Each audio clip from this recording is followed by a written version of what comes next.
question will be, I know that you have explained earlier about like if you're targeting, if it's regarding hormones.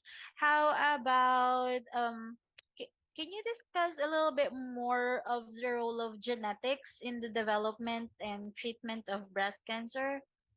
Yeah, so you've got two types of genetic drivers. One is inherited, like BRCA gene. There are four genes that we normally test patients. There are criteria whom we'll be testing anybody, young, less than 50, especially the triple negative, ER, PR, HER2, I told you earlier, and male breast cancer. There are certain criteria. If there is a strong family history, or in first generation, second generation, it's happening. It's very important to take the family history while you meet a patient. So there are criteria, and then we send them here in our setup. We send them to, for me, to a clinical genetics center, which is next in Birmingham for me, in West Midlands. I live in Stoke-on-Trent. My practice is in the Stoke-on-Trent NHS Trust. So I send them to there, and if there is a gene detected, that is PAL-B, BRCA1, BRCA2. These are the three common things that the NHS is funding us. I'm not talking about private. I'm talking about the NHS here. Private, you do other full gene panel and see what are all the mutations, if there is anything inherited. So that's number one. And that is a separate management for that, because we have to do preventative surgeries for them, because if there's inherited, Okay. so you need to remove the source of the cancer, so that's the breast, and you might have to remove your ovaries because they are linked with the ovarian cancer. So there are preventative surgeries, if you know that, and you have to be closely monitoring and also check the other generation. So that is inherited gene. There are other driver mutations which are acquired. There are EEC, 18 gene panel, the Oncotype DX score. There are lots of genetic looking at the risk and which treatment in which target, actionable targets, what we call it as, whether which treatment is suitable, which will they respond to, which they are resistant to. So that kind of genetic analysis. So we do two types for any breast cancer. That's what I say, the biology, the behavior, you get it in a different set of genetic analysis. And the other one to help you guide the right treatment and follow up, Okay. because breast cancer changes, they keep changing. So you have to keep biopsying and assessing each time when they change the behavior. So that's in a nutshell. Okay. Well, thank you so much for that.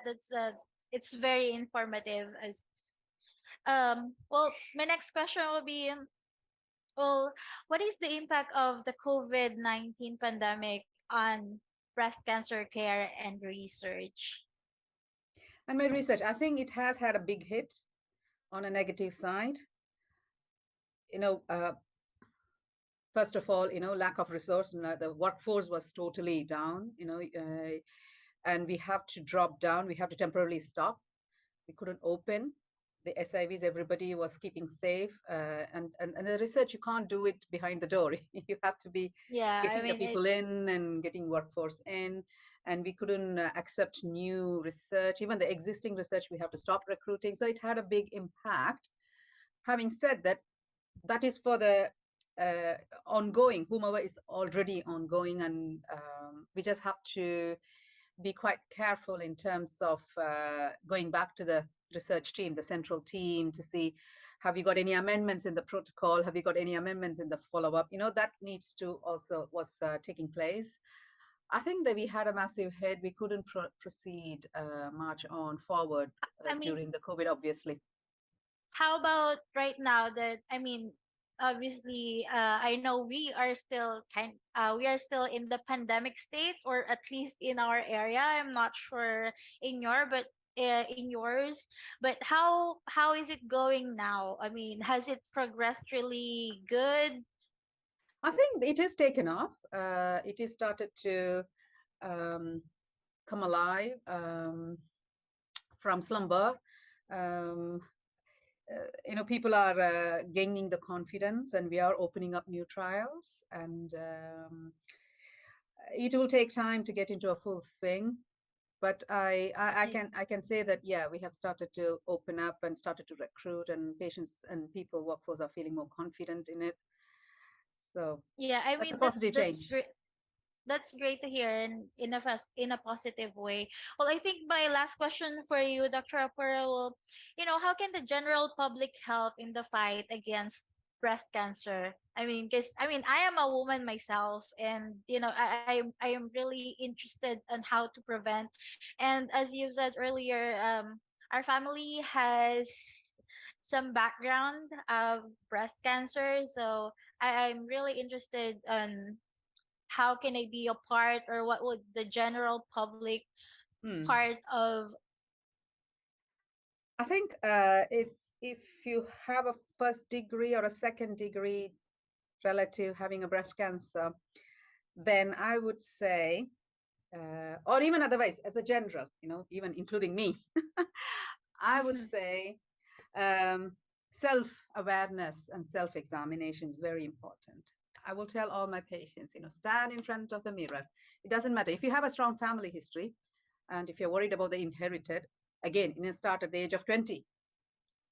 Otherwise, even otherwise, whenever you're in a college or whatever, start in front of the mirror, raise your hand up, and see if you're happy with the symmetry. Is there any in drawing, any change in the symmetry? Is there any puckering? Is there any, and check to, is there any discharge? Is there any new pain? Feel each quadrant. So it's a self-examination. I think this should be taught to everyone, even right from the school.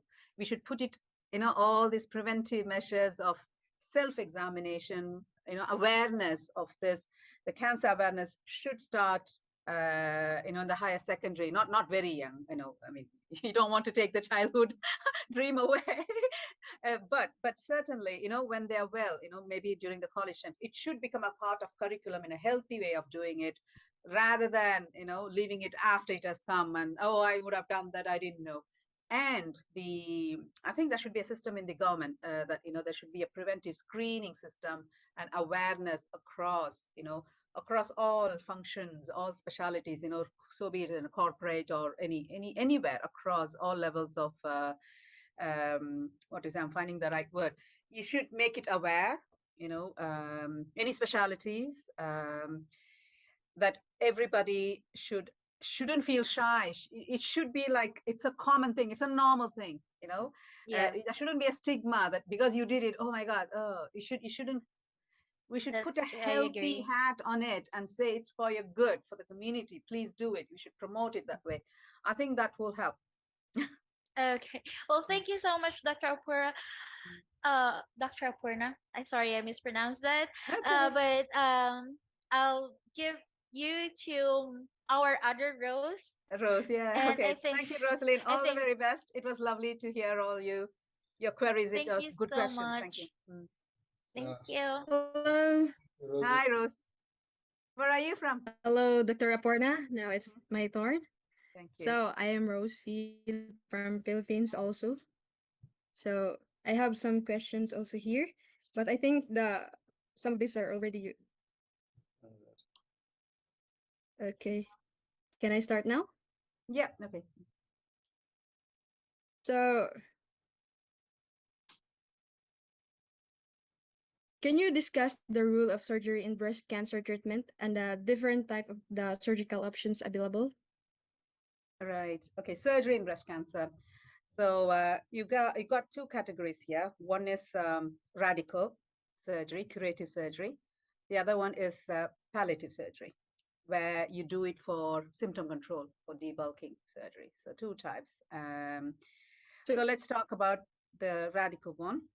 Uh, you do surgery. Surgery can be, we're not talking about the biopsies. We're just talking about taking the lump out.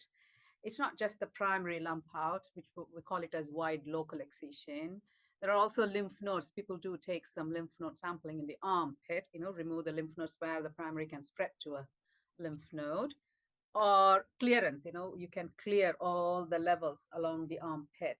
That those are the stations where the cancer can spread. Level 1, level 2, level 3, and level 4 is above the neck here. So the surgeons cannot reach there. They can only go up to level 2. And the remaining, it comes to the cancer oncologist for radiotherapy to reach those areas to fry those cancer cells down.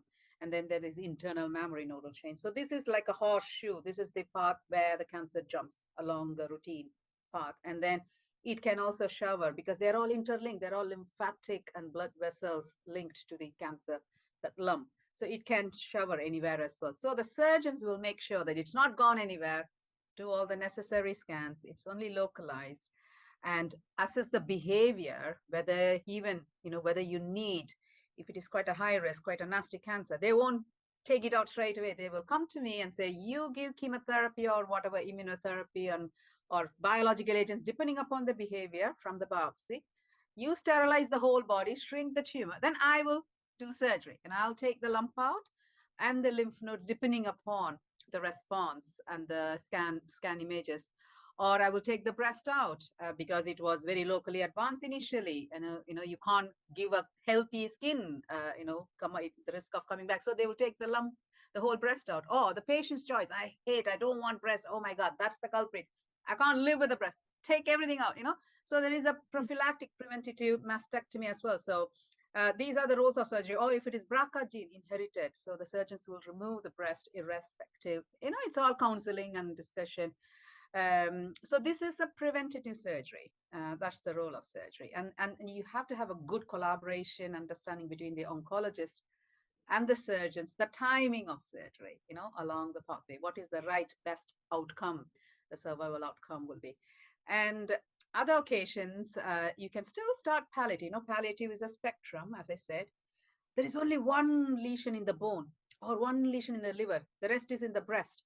So I give chemotherapy and everything. 6 months down the line, everything is gone. There's nothing there. It's only this one. Can you do surgery in the breast? So you can argue. You can always have a healthy discussion. What is best? And it's called palliative surgery there. We can still do surgery if it is a good end of the spectrum, good biology, slow growing. Oh, you've got another 10 years, but I can let me take it out. It's only in the one lymph node there. So they will do surgery there. You can just take the lymph node because you're still carrying on with a systemic treatment. Everything is under control. Only this is, if there is an oligo progression, there is one spot, one organ or one site is getting bigger. Then you can do surgery. You can either remove it or you can do high dose radiotherapy called SABR, stereotactic radiotherapy. It depends, where it is safe to do surgery. There shouldn't be any blood vessels or nerves near it. The surgeons won't touch it. Or if it is touching a big nerve, he won't go in there. So surgery, radiotherapy will reach those places. So basically, it should be a good risk and shouldn't be a damage by doing surgery. So have I answered you all the questions now? I think you answered already my 5 questions here. I'm sorry. No We worries. finish our Zoom meeting then. We can, yeah.